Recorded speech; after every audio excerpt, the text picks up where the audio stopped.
A paz do Senhor a todos. Mais uma mensagem que ministraremos em substituição, desta vez ao culto de domingo, aqui no templo. O texto que nós vamos utilizar está no livro de Ezequiel, no capítulo de número 47. Eu faço a leitura até o versículo 12. O texto diz: Depois disto, me fez voltar à entrada da casa, e eis que saíam umas águas debaixo do umbral da casa para o oriente, porque a face da casa olhava para o oriente, e as águas vinham de baixo, desde a banda direita da casa, na banda do sul do altar. E ele me tirou pelo caminho da porta do norte, e me fez dar uma volta pelo caminho de fora, até a porta exterior pelo caminho que olha para o oriente. E eis que corriam umas águas desde a banda direita. E saiu aquele homem para o oriente, tendo na mão um cordel de medir. E mediu 1000 côvados, e me fez passar pelas águas, águas que me davam pelos artelhos. E mediu mais 1000, e me fez passar pelas águas, águas que me davam pelos joelhos. E mediu mais 1000, e me fez passar por águas que me davam pelos lombos. E mediu mais 1000, e era um ribeiro, que eu não podia atravessar, porque as águas eram profundas, águas que se deviam passar a nado, ribeiro pelo qual se não podia passar. E me disse: Viste, filho do homem? Então me levou e me tornou a trazer à margem do ribeiro, e tornando eu, eis que à margem do ribeiro havia uma grande abundância de árvores, de uma e de outra banda. Então me disse: Estas águas saem para a região oriental e descem a campina, e entram no mar, e sendo levadas ao mar, sararão as águas. E será que toda criatura viverá, vivente que vier por onde quer que entrarem, esses dois ribeiros viverá.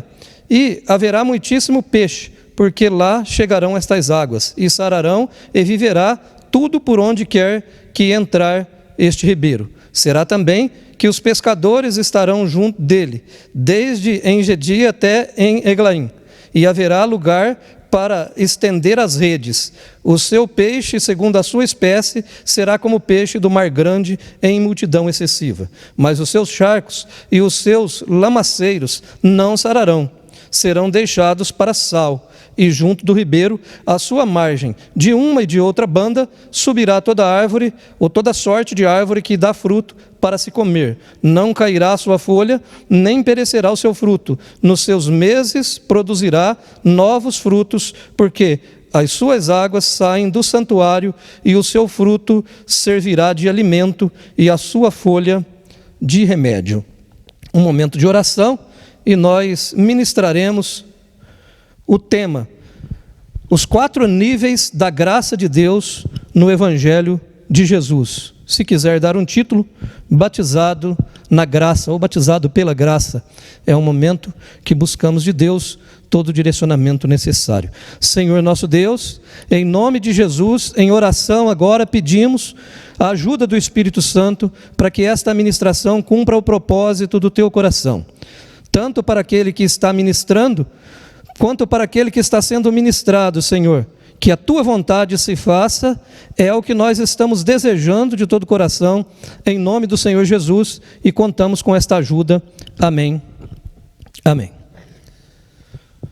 Se você abrir a Bíblia Sagrada no Evangelho de João, no capítulo 19, tem um texto que dará uma explicação a respeito do sentido prático e escatológico do poder do Evangelho em sua progressão.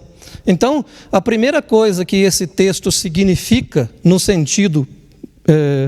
significado escatológico, o que é que esse texto significou quando ele foi escrito, do que este profeta estava falando, qual é o significado real desse texto, literal, escatológico também, no sentido escatológico. Se você abrir a Bíblia no Evangelho de João, no capítulo 19, no versículo 34, está escrito assim, ó: Porém um dos soldados furou o lado de Jesus com uma lança. No mesmo instante, saiu sangue e água. Se você quiser entender de fato o que significa este rio e onde nasce este rio, saberá que aqui está figurando, num sentido literal, o Evangelho do Senhor Jesus Cristo. E este Evangelho, a igreja do Senhor Jesus, nasce na cruz, quando Jesus está entregando a sua vida pela vida da humanidade. Então, quando o soldado fere o lado de Jesus, a Bíblia diz que vai sair sangue e depois vai sair também água. E isso tem um significado profundo. O significado profundo é que o tempo dos sacrifícios acabou. Ninguém mais precisa derramar sangue. Não é necessário mais que um ser inocente, um animal, pague pelo pecado do homem, porque o Cordeiro de Deus que tira o pecado do mundo foi sacrificado. A última gota de sangue necessária para a remissão de pecados foi derramada lá na cruz do Calvário. Ali nasce a igreja. Encerra-se o tempo da lei, o tempo em que o sangue precisa ser derramado. Jesus derrama a última gota. Quando João Batista olha para Jesus, é isso que ele diz: eis o Cordeiro de Deus que tira o pecado do mundo. Ali está então fazendo a abertura, o início, vamos dizer assim, deste rio. É do lado de Jesus, quando sai água, que está nascendo a igreja, que o Evangelho está começando, e ele tem na simbologia deste rio, dentro da interpretação escatológica, o que isto é para nós hoje um fato. Ou seja, é apenas um pouco de água saindo pelo ferimento, mas ao nascer a igreja, após a ressurreição do Senhor Jesus, um evangelho que começa aparentemente insignificante, com poucas pessoas, inclusive os seus discípulos, lá no caminho de Emaús, estavam querendo desistir. Eles diziam: pensávamos que ele que fosse o que viesse a remir Israel. E naquele começo improvável, faz com que o evangelho inicie pequeno, mas à medida que o tempo vai passando, e você poderia até dividir aí esses 1000 côvados, 1000 côvados é aproximadamente 500 metros, tá? Poderíamos colocar isso em tempo de anos, por exemplo, 500 anos aproximadamente. Se você analisa nos primeiros 100 anos, o evangelho já tinha atingido toda a civilização daquela época. Foi crescendo, depois de 500 anos cresceu ainda mais, dali um milênio cresceu ainda mais, e vai crescendo, e se chegarmos nos dias de hoje, neste momento que eu estou ministrando aqui esta palavra, tem gente falando do evangelho de Jesus lá no Japão, tem gente falando do evangelho de Jesus até mesmo nos países onde é proibido falar, porque nada conseguiu parar este rio, e por onde este rio passou, sem dúvida, houve cura, houve mudança de vida, onde tinha situações, quadros irreversíveis. Existiu ali um milagre sobrenatural. Ontem, ao ministrar, falei a respeito da fé, uma janela para o sobrenatural. De fato, a fé é sobrenatural. E se fosse continuar contando testemunhos, como comecei a contar, eu vou colocar testemunhos gravados. Alguém já me disse que vai mandar pelo menos 2 testemunhos nesse mesmo canal, para você entender que os milagres que estamos falando, eles são reais. Tem pessoas que vão contar esses testemunhos daquilo que Deus fez na vida dessas pessoas. É apenas uma amostra desta minha grande coleção de testemunhos, porque Deus tem feito grandes milagres. Poderia mais uma vez testemunhar de um sobrinho que vivia entregue ao crack, não tinha condições de resolver a situação. A sociedade, você já sabe, eu não preciso entrar em detalhe a respeito disso, mas quando este evangelho do Senhor chegou até a vida dele, mudou o coração deste menino. E agora, depois de muitos anos já, isso já faz bastante tempo, já passou o tempo que a ciência diz que precisa, inclusive, para confirmar a recuperação de um usuário de drogas. Ele já passou por esse período, do período probatório, muito mais de 5 anos. Ele já é casado, já tem uma filha, e Deus mudou a vida dele. Então, por onde esse evangelho passa, onde este rio chegar, haverá cura, haverá milagres. Se fôssemos entrar em riqueza de detalhes para interpretar somente nesse aspecto escatológico e nesse aspecto literal do significado deste rio, Iríamos falar de detalhes desses símbolos aqui. Fala por que tem algum lugar que diz que não ia sarar. Porque ia ficar para sal, por exemplo. Porque eu não entendo isso, pastor. Não entendo quando leio isso, quando ouço isso, eu não consigo entender. O Evangelho tem sim este poder, o poder de mudar a vida da pessoa, mas ele tem também essa questão contrária, que é quando ele chega no coração de uma pessoa, de alguém que não recebeu o Evangelho do Senhor Jesus Cristo. A única coisa que ele vai servir, de fato, é para sal. É mais ou menos igual o memorial da mulher de Ló, aquela que olhou para trás e foi convertida em uma estátua de sal. Ou seja, quem não se deixar curar pelo Evangelho de Jesus, aquela água que não for sarada por esse Evangelho, ninguém mais pode sarar, ninguém mais. Se alguém não for curado por Jesus, pelo reino de Deus, pelo Evangelho, não tem mais nada a oferecer, não há esperança nenhuma, uma vez que este é o rio.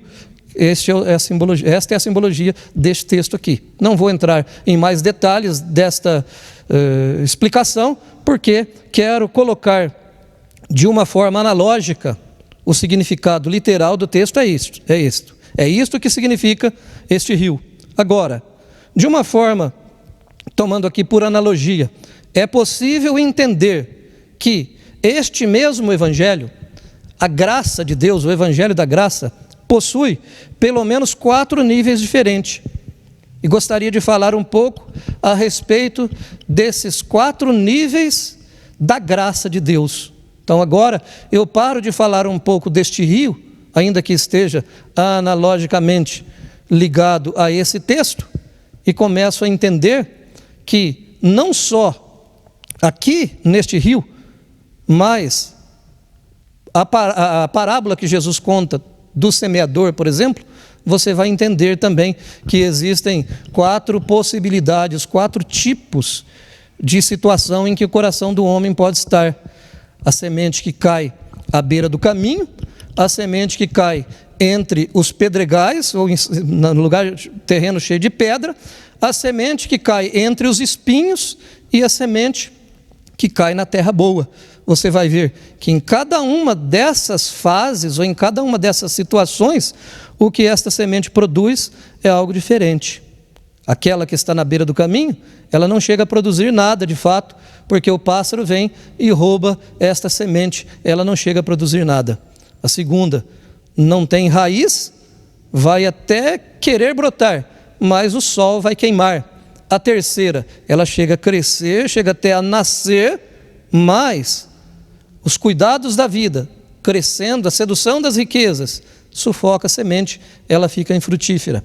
O único tipo de semente, neste caso desta ilustração, que produz é aquela semente que cai em boa terra. E aí ele vai falar a respeito de potencial, a respeito da maneira como o Espírito Santo distribuiu os dons a cada pessoa.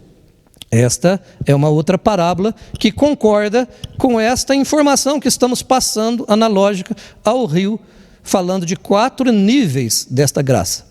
O primeiro nível, a Bíblia Sagrada diz que foi medido mais ou menos 500 metros, ou 1000 côvados, exatos 1000 côvados. E quando este profeta foi instado a atravessar este rio, ele percebeu que as águas davam nos seus artelhos, no tornozelo mais ou menos, encobria somente o seu pé. Estamos falando da graça de Deus, estamos falando do Evangelho. Seja uma ilustração, seja outra, seja a parábola, seja o rio, tudo fala da mesma coisa. Somos pregadores, sou pregador do Evangelho do Senhor Jesus. É isso que estou falando, é desse Evangelho que estou falando. Mas quando o assunto é graça, o primeiro nível que a graça alcança um ser humano é mais ou menos este que eu poderia chamar de um nível raso, um nível inicial. Tornozelos. Neste nível, colocamos apenas o pé ou os pés. Geralmente abraçamos o arminianismo inconsciente. Pensamos que podemos atravessar se quisermos ou voltar se esta for a nossa decisão. Todo pentecostal inicialmente, inconscientemente, ele acaba assumindo essa visão arminiana. Ele começa a pensar, ele se converte, mas ele pensa assim: olha, eu aceitei Jesus como meu único e suficiente Salvador. Então molhou só a sola do pé, ou seja, eu estou começando nesse evangelho, mas é assim, eu tenho uma certa liberdade de escolha, e se eu quiser voltar, eu volto na hora que eu quiser, tanto faz. É mais ou menos assim, um evangelho que diz: você serve ao Senhor, você tem certeza da sua salvação? Ele fala assim: eu estou indo lá na igreja. Aí de repente se ele não vai mais, ou estou indo, não estou indo, é mais ou menos isso, é o comecinho, é aquela entrega rasa, que só entrega os pés, só molha a sola dos pés, só vai até, no máximo, até os artelhos, tá? Então isso é um nível da graça, agora por analogia, repito, o nível da graça que entregou bem pouco da vida, entregou bem pouco de si para esta graça. De fato, está ainda cocheando entre dois pensamentos, não está totalmente mergulhado na graça do Senhor. O segundo nível é o nível dos joelhos. Nos joelhos, a graça já nos leva a um princípio de comunhão e começamos a nos perguntar se temos algum mérito na escolha. Eu diria que durante um bom tempo da minha vida, eu abracei esse pensamento, sabe? É quando a gente começa, a gente está na graça, a gente se entregou para Jesus, mas a gente com esse pensamento que eu tenho que fazer a minha parte, me parece que no meio evangélico se cobra mais a parte do homem do que a parte de Deus, se prega muito mais a parte humana do que a parte divina. O que eu estou falando para você é sobre um evangelho daquilo que Deus faz, daquilo que Jesus faz e daquilo que de fato Ele quer fazer na minha e na sua vida. E a entrega gradual, uma entrega que às vezes nós fazemos desta maneira que eu disse, em níveis diferentes. Quando chega no nível dos joelhos, que nós começamos a ter um pouco mais de comunhão com Deus. Começamos a nos dobrar em oração, inclusive, porque aqui nessa simbologia do joelho, nessa analogia que estou fazendo, você começa a sentir a presença de Deus de uma forma diferenciada e já começa a se questionar. Você começa a perguntar, né, se você tem algum mérito.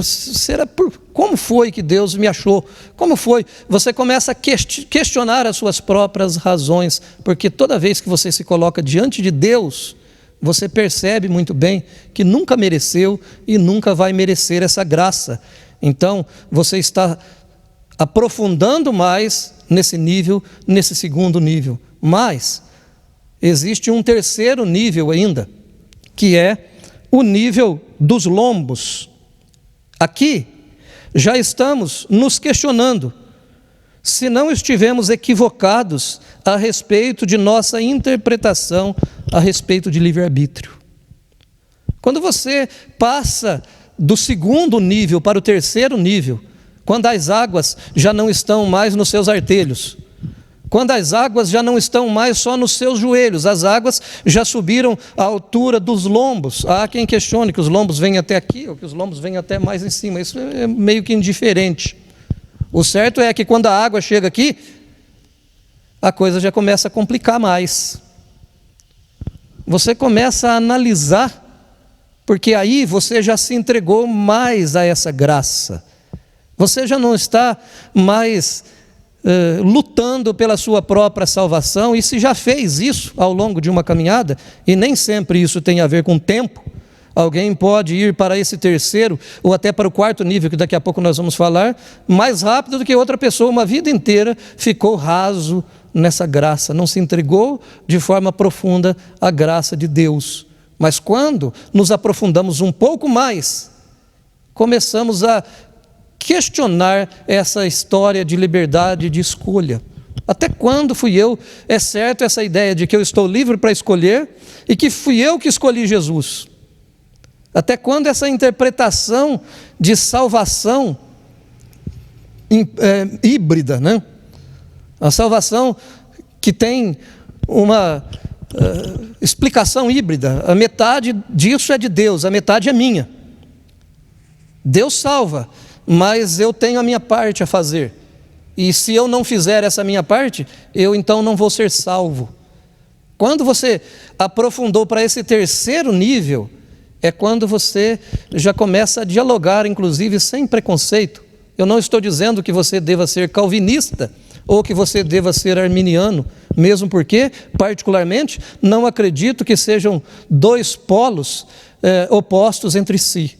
Eu acredito que, na verdade, são duas interpretações do mesmo cristianismo.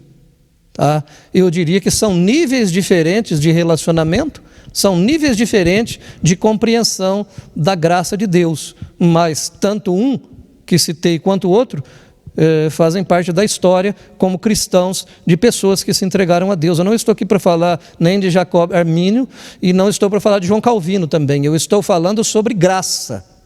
E falar sobre graça de uma maneira que você começa raso na compreensão dessa graça e depois aprofunda um pouco mais e em um terceiro momento, nesse terceiro nível, você já está começando a dialogar independente. O que você pensa? Você pensa que o homem tem algum mérito na sua graça, na sua salvação, você acha, a pessoa cita alguns textos, você entende aquele texto, conversa a respeito desse texto, mas você imagina, tem esse outro texto. Você não está do lado de Armínio, mas você não está do lado de Calvino também. Por quê? Porque agora você está mais entregue à graça. Você chegou em um ponto que não é bem assim, se eu quiser eu volto, se eu quiser eu continuo. Até dá para voltar, mas já não é tão simples assim mais. Você já está mais ou menos com a água para lá da metade do corpo. Essa graça já te envolveu de um jeito que você começa a sentir que é possível que você não tenha nada a ver com essa escolha. É possível que essa graça seja a que nós vamos falar agora, de nível número 4, o último nível. Que nível é este? É o nível que eu chamei aqui de batismo. Batismo significa mergulho, a palavra batismo significa mergulho. É o nível que não está raso mais, não está na sola dos pés, não está nos artelhos. Também não está só nos joelhos. Agora, já passou também da cintura. Você foi mergulhando na graça do Senhor, pouco a pouco, de maneira que chegou em um ponto que agora não dá mais, não dá pé mais. Agora não tem volta mais. Quando chega nesse nível, a gente já endoidou de vez. Me perdoa usar esse português vulgar aqui. Não tem mais como voltar. Estamos mergulhados até o pescoço. E a palavra de Deus nos esclareceu por completo quem éramos, quem fomos, quem somos agora, e que não tem nada a ver com as minhas obras. O nível profundo da graça de Deus é quando você entrega completamente a vida, de maneira a entender que a graça de Deus independe daquilo que você faz ou do que você deixa de fazer. É quando você para de se autovalorizar, de se autoflagelar, de se autocobrar e se entrega inteiramente ao Salvador e diz assim: esta salvação é uma obra exclusiva de Deus. Não foi nada, eu não fiz nada que pudesse merecer isto. Eu agora estou mergulhado nisto, eu estou até o pescoço. E aí, a pergunta é: em qual dimensão da graça do Evangelho que eu me encontro hoje? Vou dar a minha própria resposta. É o seguinte: em relação à graça, hoje eu sou batizado. Ou seja, me entreguei por completo ao único e suficiente Salvador. Parei de me debater contra a graça e sei com certeza que vou chegar do outro lado.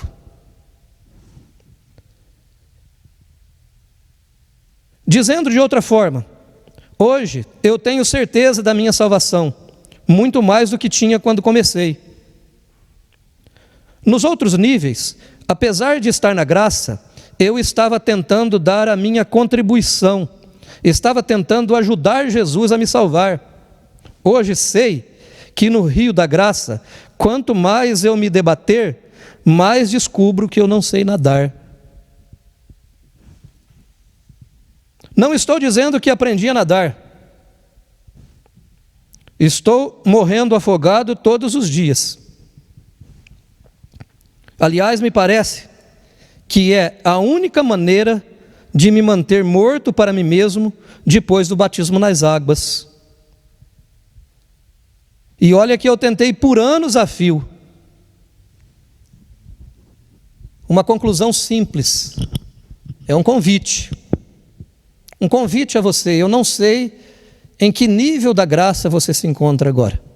Talvez eu esteja pregando para alguém que vem tentando, de repente até molhou os seus pés nessa graça, e fala, não dá para mim, porque eu não consigo, por exemplo, parar de fumar. Eu não consigo parar com isso ou parar com aquilo. E deixa eu te dar uma boa notícia para você. Você não vai conseguir mesmo. Não é pela sua força, mas é pela graça de Deus. Deixa eu dizer a você que se entender o que você está ouvindo agora e deixar que essa graça te envolva por completo, tudo aquilo que você não conseguia fazer pelas suas obras, o que você não conseguia fazer pelo seu esforço, se você entender que não sabe nadar neste rio e se entregar inteiramente ao Senhor Jesus e mergulhar na graça do Senhor, tudo aquilo que te era penoso, tudo aquilo que te era impossível, se torna possível, porque afinal de contas eu estou te pregando a boa nova, a boa notícia. A boa notícia é que Ele já fez tudo o que precisava ser feito. Entregue-se a esta graça e a sua vida nunca mais será a mesma. Esta é a mensagem desta oportunidade e eu oro com você agora, quem sabe você me acompanhando neste mergulho, em nome do Senhor Jesus Cristo. Senhor nosso Deus, em nome de Jesus, mergulhados na graça do Senhor, nos fazemos ao seu trono em oração, Senhor. Não tem nada a ver com o nosso esforço, não tem nada a ver com a nossa dedicação, não que não precise esforço e nem dedicação, mas de fato, Senhor, a Tua graça é que nos alcança, a Tua graça é que nos salva, a Tua graça é que nos liberta. Então, em nome de Jesus, onde houver um ouvinte, meu Deus, interessado, escolhido pelo Senhor, ó Deus, que este rio possa mergulhá-lo por completo, Senhor, que a Tua graça o alcance e que este mergulho dê a este homem a cura completa, como diz na ilustração do rio, o evangelho capaz de mudar por completo a pessoa, em nome do Senhor Jesus Cristo. É esta a minha oração, é isto que peço, em nome de Jesus. Amém e amém. Deus abençoe você e que este rio possa fazer com que a sua vida, cada dia, esteja melhor. Amém.